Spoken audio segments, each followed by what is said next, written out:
교과서 94쪽 갑신정변에 대해서 공부하겠습니다. 여기도 마찬가지로 선생님의 특급 필기를 바탕으로 공부를 하도록 하겠어요. 1884년에 이제 갑신정변을 공부하는데 갑신정변의 배경을 지난번에 배웠던 내용을 다시 한번 복습하는 의미에서 이야기를 하겠습니다. 1870년대를 전후한 시기에 통상개화론이 대두한다 그랬죠. 이 통상개화론의 대표적인 인물은 박오유, 바로 박규수, 오경석, 유홍기가 있다 그랬죠. 이들로부터 개화 사상을 공부한 사람들이 1876년 강화도 조약을 전후한 시기에 하나의 정치 세력으로 성장하게 되는데 그들을 우리가 이제 개화파라고 불렀고, 이 개화파가 80년대 초에 추진한 정책을 개화 정책이라고 불렀다 그랬죠. 그런데 1882년에 이제 이모군란이라고 하는 사건이 있죠. 이모군란 때 명성황후는 청나라 군대의 도움으로 복귀를 하죠. 그래서 이때부터 이제 명성황후는 개화파가 아니라 보수파로 바뀐다 그랬죠. 그러면서 이제 이 개화의 방법과 방향, 속도를 둘러싸고 이 개화파는 온건개화파와 급진개화파로 나뉘게 되는데, 이 온건개화파는 명성황후와 정부의 이제 관리들이죠. 그래서 김기모, 김홍집, 김윤식, 어윤중 이런 사람들이 있고요. 이들은 청에게 기대어 정권을 유지하려고 했었고, 그 다음에 청나라의 근대화 운동인 양무운동을 모델 삼아서 이제 점진적으로 느릿느릿한 이제 이런 개혁을 추구를 했습니다. 이 양무운동에 담긴 정신이 중체소형이고, 조선의 개혁파들은 이걸 동도서기로 바꿨다 그랬죠. 반면 김박홍, 김옥균, 박영효, 홍영식 등의 이 급진개혁파는 정부의 친청 태도를 비판하고 일본의 개화운동인, 근대화운동인 메이지 유신을 모델을 삼아서 이제 급진적인 개혁을 추구하고자 했습니다. 이 메이지 유신에 담긴 정신이 바로 후쿠자와 유키치가 제창한 문명개화론이죠. 문명개화론은 서양의 과학기술뿐만 아니라 거기에 담긴 정신, 사상, 제도, 정치까지도 받아들이자고 하는 아주 급진적인 이데올로기입니다. 김옥균 등의 급진개화파가 볼 때 이 명성황후와 온건개화파는 보수적인 태도로 제대로 된 개화 정책을 추진하지 못하고 있다고 이제 봤던 거죠. 특히 이 두 파는 개화 자금 마련을 두고 이제 대립을 펼치게 되는데, 이 온건개화파 쪽에서는 친청파 독일인이었던 멜린도르프의 건의를 받아들여서 당호전이라고 하는 화폐 발행을 통해서 개화 자금을 마련하자 이런 주장을 했었고, 김옥균 등은 안 된다. 이 화폐를 발행하면 물가가 상승한다. 반대하면서 일본으로부터 차관을 도입하겠다. 그래서 이제 이 김옥균이 일본으로 건너가서 차관 도입을 시도하는데, 이 차관 도입에 실패하고 빈털터리로 결국 이제 조선에 돌아오게 됩니다. 그런 상황 속에서 이 명성황후는 이 급진개화파 인사들을 이제 좌천시키면서 급진개화파들은 이제 위기의식을 느끼게 되는 거고, 당시 이제 이 김옥균 등의 급진개화파는 하루 빨리 조선을 청의 간섭이 없는 자주적인 근대 국가로 만들어야 되는데, 지금 이 상황에서는 이제 명성황후와 온건개화파의 이런 태도로는 이런 목적을 달성할 수가 없다 판단한 나머지 이러한 위기 상황을 한 방에 뒤집을 수 있는 방법은 결국은 정변밖에 없다, 이런 이제 생각을 하게 되는 거고, 준비가 잘 안 됐음에도 불구하고 이 급진개화파가 정변을 일으킬 수밖에 없었던 세 가지 좋은 상황이 전개가 됩니다. 세 가지 좋은 상황 중에서 첫째는 바로 이모군란 직후에 조선에 주둔하고 있던 청나라 군인이 3,000명이라 그랬죠. 그 3,000명 중에서 1,500명이 당시 그 베트남 문제를 둘러싸고 청나라와 프랑스가 베트남에서 전쟁을 하게 됐는데, 바로 그 청푸전쟁으로 인해서 1,500명이 이제 이 베트남으로 갔습니다. 그리고 나머지 조선에 주둔하고 있는 1,500명의 청나라 군대도 인천 제물포에서 배 타고 떠날 준비를 하고 있었죠. 자, 청나라가 군대를 지금 베트남으로 보내고 있다. 굉장히 급진개화파가 볼 때는 정변을 일으키기 위한 좋은 기회였죠. 두 번째 좋은 상황은 당시 이제 이 급진개화파 김옥균이 정변을 일으킨다면 일본 공사 다케조의 신이치로 공사가 군사적으로 지원을 해주겠다. 이렇게 약속을 합니다. 두 번째 좋은 상황이죠. 그리고 이제 마지막으로 그날이 아니면 그 한 자리에 수많은 민씨 고관들이 모이는 날이 없습니다. 바로 그날이 언제냐?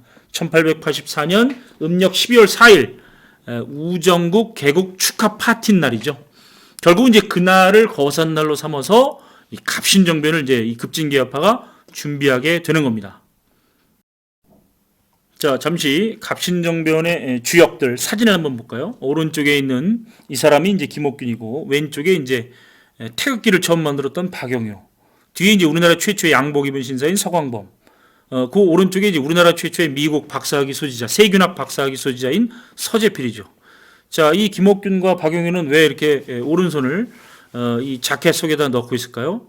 자, 이 왜 그런지를 선생님한테 등교 계약 때 얘기해주면 또 선물을 좀 주도록 하겠습니다.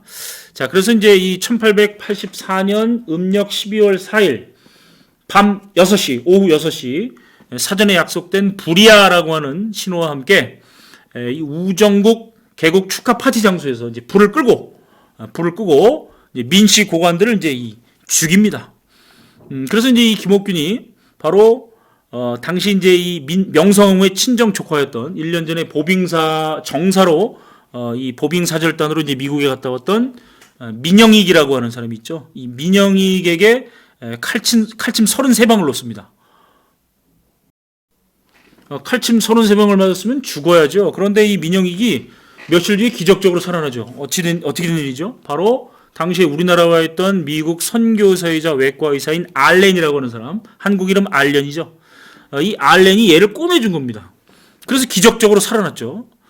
그러자 이 고종이 이 민영익이 이제 살아난 걸 보고 깜짝 놀라죠. 다 죽어가는 사람 이제 고기 덩어리를 막 살려놨으니까 알렌한테 너 병원 한번 차려봐라 해서 차린 병원이 바로 우리나라 최초의 근대식 병원인 광해원입니다.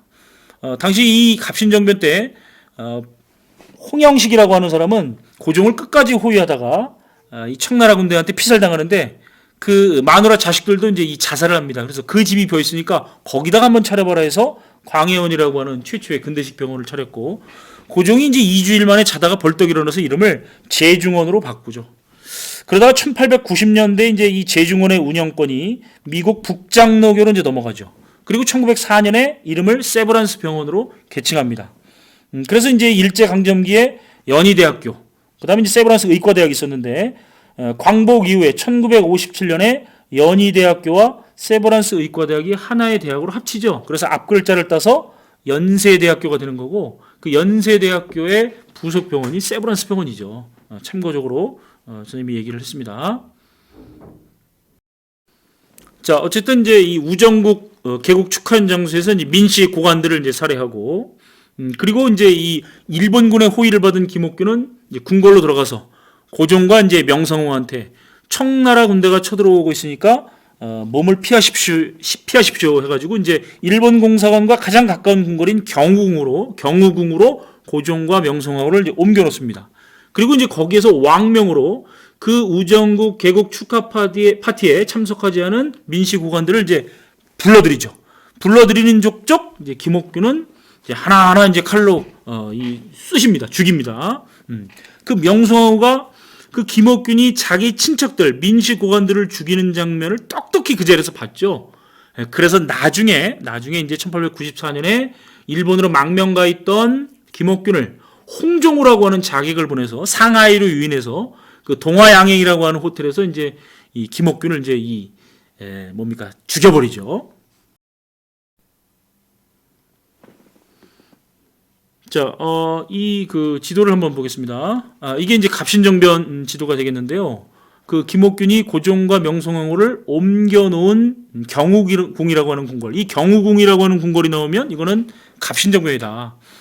그래서 이제 12월 5일 날, 그 다음 날, 정변을 일으킨 지 그 다음 날이 되면, 이제 김옥균 등은 바로 이제 14개 조의 이제 혁신정강, 14개 조의 이제 개혁정강을 발표하고 이제 개화당 정부를 구성을 하게 됩니다. 그런데 3일째 되는 날, 결국은 베트남으로 갈 뻔했던, 조선에 남아있던 1,500명의 청나라 군대가 결국은 이제 이 개화당, 바로 이제 김옥균 일파를, 급진개혁파를 이제 공격하면서, 당시 이제 김옥균 일파와 그리고 이제 이 일본 공사는 이제 쫓겨서 인천 재물포를 통해서 이제 일본으로 이제 망명을 하게 되는 겁니다. 그래서 이제 일본 공사를 따라서 김옥균, 그다음에 박영효, 서광범, 서재필 이런 사람들이 이제 일본으로 망명을 가게 되는 거죠. 그래서 결국은 이제 청나라 군대의 공격으로 이 갑신정변은 3일 만에 이 실패로 끝나게 된다. 이렇게 이제 정리를 할 수가 있겠죠. 지금 보시는 이 사진은 아까 선생님이 설명한 바로 이제 이 명성황후의 친정 조카였던 민영익이죠. 1년 전에 보빙사로 갔다 왔던 사람인데 이 김옥균한테 칼침 33방 맞고도 그런 살아난 사람입니다. 바로 이제 이 알렌이라고 하는 사람이 이제 꼬매줬다 그랬죠. 그러면 이 김옥균이 갑신정변을 통해서 꿈꾸었던 국가는 어떤 국가인가? 바로 이제 이튿날 발표했던 14개조 정강을 통해서 14개조 개혁 정강을 통해서 한번 살펴보도록 하겠습니다. 총 14가지가 있는데요. 한 5가지 정도를 정리를 했습니다. 이따가 이제 밑줄을 치면서 또 설명을 간단히 하겠지만 일단은 청과의 사대 관계를 폐지하라. 1조에 나와 있습니다. 거기 보면 흥선대원군을 빠른 시일 안에 모셔올 것, 청에 조공하는 허례를 폐지할 것. 여러분 흥선대원군하고 이 급진개혁하고는 코드가 맞지 않으나 결국은 이제 한 나라의 왕의 아버지가 이제 이 다른 나라의 인질로 끌려가 있으면 안 되죠. 그래서 이제 1조에 이걸 집어넣으면서 청과의 사대관계 폐지를 이제 주장했던 거고, 그리고 이제 2조에 보면 인민평등권을 확립해라, 인민평등권을 확립해라 이런 말이 나오는데 이것은 이제 신분제도의 철폐가 되겠습니다. 신분제도의 철폐. 그 다음에 3조에 보면 이제 지조법을 개혁하라라는 말이 있는데 사실은 이게 좀 한계죠. 지조법이라고 하는 것은 토지를 농민들한테 어떻게 나눠 줄 것인가에 대한 토지제도 그 자체에 대한 개혁이 아니라 토지에서 세금을 어떻게 거두어 드릴 것인가에 대한 토지세법 개혁이죠. 그래서 이것은 조세제도의 개혁이지 토지제도의 개혁이 아니다. 이렇게 여러분들이 정리를 하면 되겠습니다. 그 다음에 12조에 나와 있는 내용인데요. 재정을 하나로 일원화해라. 어디로? 6조 중에서 호조라고 하는 곳이 있죠. 여기로 하나로 일원화시켜서 돈이 들어가고 나가는 관청을 하나로 통일시켜서 국가재정을 투명하게 운영하자. 이게 이런 의도가 담겨 있는 거죠. 그래서 그 개화당 정부 중에서 이 가장 중요한 돈을 만지는 사람의 호조참판 김옥균, 그 스스로가 이제 호조참판에 임명되는 겁니다. 자, 그리고 13조에 나와 있는 내용인데요. 대신과 참차는 매일 한문안의 의정수에서 회의에서 완전히 결정한 다음 정령을 반포해서 시행할 것, 이런 말이 나오는데 이 말은 무슨 말이냐면은 법을 만들고 또 반포하고 시행하는 역할을 하는 사람은 당연히 조선왕조 시대에는 왕이죠. 그런데 지금 13조의 내용을 보면 왕이 아니라 신하들이 법을 반포해서 시행한다라고 했으니까 왕도 헌법에 입각해서 정치를 해야 된다라고 하는 왕권을 제약하는 입헌군주제를 추구했다. 이렇게 우리가 정리를 할 수가 있는 겁니다. 자, 이 내용은 이제 다시 선생님이 이제 끝에 가서 간단하게 또 설명하고 필기를 좀 하도록 하겠습니다. 자, 갑신정변의 결과를 보겠습니다. 당시 이제 닥개조의 신이찌로 공사가 이제 그 급진개화파와 함께 일본으로 이제 망명을 갔죠. 역시 이제 일본이 잘하는 게 있습니다. 뭐만 자기가 좀 피해를 본 것 같으면 군대를 끌고 들어와서 대포 뻥뻥 쏴가면서 삥 뜯어내는 거죠. 바로 이제 조선과 일본 간의 이제 한성조약이 체결됩니다. 역시 이제 일본의 무력 시위로 인해서 한성조약이 이제 체결되는데, 자, 이 한성조약에 따라서 일본에게 배상금을 지불하고 또 공사관 신축비를 토해내게 됩니다. 여러분들 이 이모군란의 결과인 제물포 조약하고 요거하고 좀 헷갈리면 안 됩니다. 이모군란의 결과는 제물포 조약, 그 다음에 갑신정변의 결과는 한성조약, 이렇게 구분해서 꼭 알아두시기 바랍니다. 그 다음에 진짜 중요한 내용이죠. 바로 텐진조약입니다. 텐진조약. 이 텐진조약은 이제 청나라의 이용장과 일본의 이제 이토 히로부미 사이에서 맺은 조약인데, 자, 두 번이나 조선에서 청일 양국의 군대가 부딪혔다. 지난번에 이모군란 때도 그렇고 이번에 갑신정변 때도 그렇고, 그래서 우선 조선에서 군대를 철수하자. 두 나라가 이제 조선에서 군대를 빼자. 그리고 앞으로 조선에 군대를 파견할 일이 있다면 상대방에게 통보해주자. 이게 이제 텐진조약입니다. 결국 이 텐진조약 때문에 나중에 10년 뒤에 동학농민운동 때 청나라 군대가 이제 우리 조선에 들어오니까 그 다음날 부르지도 않았는데 이제 일본 군대가 출동하는 근거가 됐던 조약이 바로 이 텐진 조약이 되는 거죠. 자, 그리고 이제 갑신정변으로 인해서 많은 이제 이 급진개화파가 일본으로 망명가거나 죽었습니다.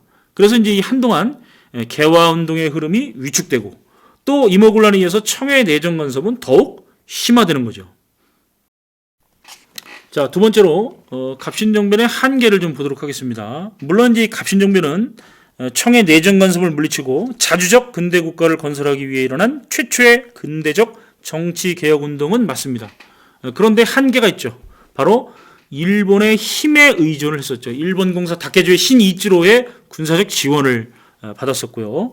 그리고 이제 14개조 개혁 정강에 보면 여기 나와 있는 내용이죠. 바로 토지제도 개혁을 외면했다. 당시 전 국민적 열망이었던 토지제도 개혁을 외면했다는 점에서 이 운동은 민중의 지지를 얻지 못한 소수의 엘리트 층들이 중심이 된 위로부터의 근대화 운동이었다. 이런 이제 한계를 갖고 있는 겁니다.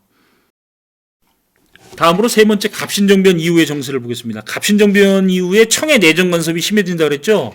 그러자 이제 고종은 청을 견제하기 위해서 이제 러시아 세력을 끌어들이려고 했는데 이때 이제 이 러시아가 베베르 공사를 조선으로 파견해서 조선에서 이제 세력을 확대하려고 했었고 또 조선이 러시아와 밀약을 추진한다라고 하는 소문이 파다하게 퍼지죠.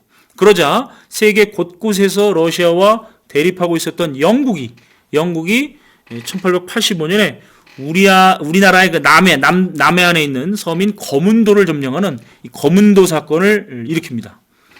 물론 이 거문도 사건은 이제 청나라의 중재로 러시아가 조선에서 영토를 확보하지 않을 것을 약속하자 이제 2년 만에 거문도에서 이제 철수를 하긴 합니다. 자, 그리고 이제 이러한 갑신정변 이후의 상황 속 바로 청나라와 일본이 조선을 둘러싸고 대립을 펼치고 있었고 또 러시아가 남하하고 있고 또 영국이 진출하고 있고 이런 이 열강들의 대립이 격화되자 조선을 중립국으로 만들자라고 하는 중립국화론이 이제 이 대두가 되게 되는데 이 조선 중립화론을 주장했던 두 사람이 바로 독일 부영사였던 부들러 그리고 이제 이 미국으로 이제 이 보빙사로 갔다가 유럽을 통해서 세계 일주를 마치고 돌아온 육일준도 이제 조선 중립화론을 이제 주장을 하고 구상을 했는데 결국은 이제 이 조선 정부의 무관심과 열강의 반대로 이 주장은 이제 받아들여지지 이제 못했다. 이렇게 정리를 할 수가 있죠. 자, 중요한 내용 밑줄을 좀 치도록 하겠습니다. 교과서 본문 바로 94쪽이 되겠죠. 여기 좀 밑에 보면 이 내용 이 우정총국 개국 축하연에서 갑신정변을 일으켰다. 그리고 이제 이 지도에 경우궁이라고 하는 궁궐이 나오면 요거는 갑신정변이구나 이렇게 알아두시기 바랍니다. 자, 95쪽으로 넘어갑니다. 자, 갑신정변의 결과 조선과 일본이 맺은 조약 한성조약. 자, 배상금 지불하고 일본 공사관 신축비를 부담하는 거죠. 자, 임오군란의 결과인 재물포조약과 헷갈리면 안 됩니다. 재물포조약은 공사관 신축비하고 그 다음에 이제 일본군 주둔을 골자로 하고 있죠. 자, 요거는 한성조약입니다. 그리고 중요한 거 청나라와 일본이 맺은 조약이죠. 텐진조약 장차 군대 파병 시 사전 통보죠. 중요한 내용 네모를 좀 치시고요. 자, 요것도 좀 밑줄을 치고 자, 거문도 사건 밑줄 치고 그 다음에 독일 부영사 부들러와 육일준이 주장한 거 조선 중립화론 조선 중립국화론 이제 같은 말이죠. 그리고 김옥균이 꿈꿨던 세상 바로 14개조의 이제 개혁 정강인데 네모치고 별표를 좀 하나 해 주시기 바랍니다. 좀 전에도 선생님이 얘기한 내용이죠. 1조의 밑줄을 치고 청과의 사대관계 폐지 2조 인민평등권의 확립 13조 바로 이제 이 왕권을 제약하는 입헌군주제를 추구했다. 그리고 이 지조법의 개혁은 토지제도의 개혁이 아니다라고 설명을 드렸었죠. 그리고 재정의 일원화 바로 호조로 재정을 일원화해라. 이런 내용이 바로 이제 이 14개조 정강에 담겨 있는 내용입니다. 자, 사진을 좀 몇 장 보고 마치겠습니다. 갑자기 대동여지도가 나오는데요. 선생님이 이제 얼마 전에 우리 그 동아리 학생들과 함께 이 대동여지도와 사찰지명이라고 하는 세미나에 참석을 했습니다. 바로 서울에 있는 조계사에 이제 참석을 했는데 우리 그 세명고등학교 학생들에게 이 스님이 자기가 가지고 있는 이 대동여지도를 실제로 이제 인쇄본을 이제 우리가 받기로 하고 이제 거기를 간 겁니다. 그래서 이렇게 이제 세미나에 참석해서 우리 그 옛날 우리 그 유민균 학생이 동국대학교 간 유민균 학생이 이 스님으로부터 진본 대동여지도 진본을 가지고 있는 스님으로부터 이걸 그대로 복사한 정말 어마어마한 크기의 이 대동여지도를 이제 받았는데 자, 그 내용이죠. 이제 대동여지도 바로 이제 크기가 굉장히 크죠. 거의 세로 뭐 한 6m, 가로 한 4m 정도 되는데 굉장히 큰 그런 김정호의 대동여지도고 자, 같이 이제 대동여지도를 이렇게 받고 사진도 찍었는데 그 앞에 바로 이제 이 김옥균이 갑신정변을 일으켰던 그 우정총국이 이게 복원되어 있습니다. 복원되어 있습니다. 그래서 지금 보시는 이 건물이 바로 그 갑신정변의 그 주 무대였던 우정총국이죠. 줄여서 우정국이라고 부르죠. 그 우정국 안에는 바로 그 홍영식이죠. 우정국 총판에 임명됐던 그 홍영식의 이 흉상이 거기 전시되어 있고 홍영식은 고종을 끝까지 호위하다가 이제 피살 당하게 되는데 이 홍영식의 흉상이 있고요. 그리고 이제 이 서울의 중앙우체국 앞에 가도 이 우리나라 최초의 이제 우편제도를 도입한 이 홍영식의 동상이 또 있기도 합니다. 그 옆에는 이제 조선시대의 그림에 관한 일을 담당했던 관청이었던 도화서 터도 있었습니다.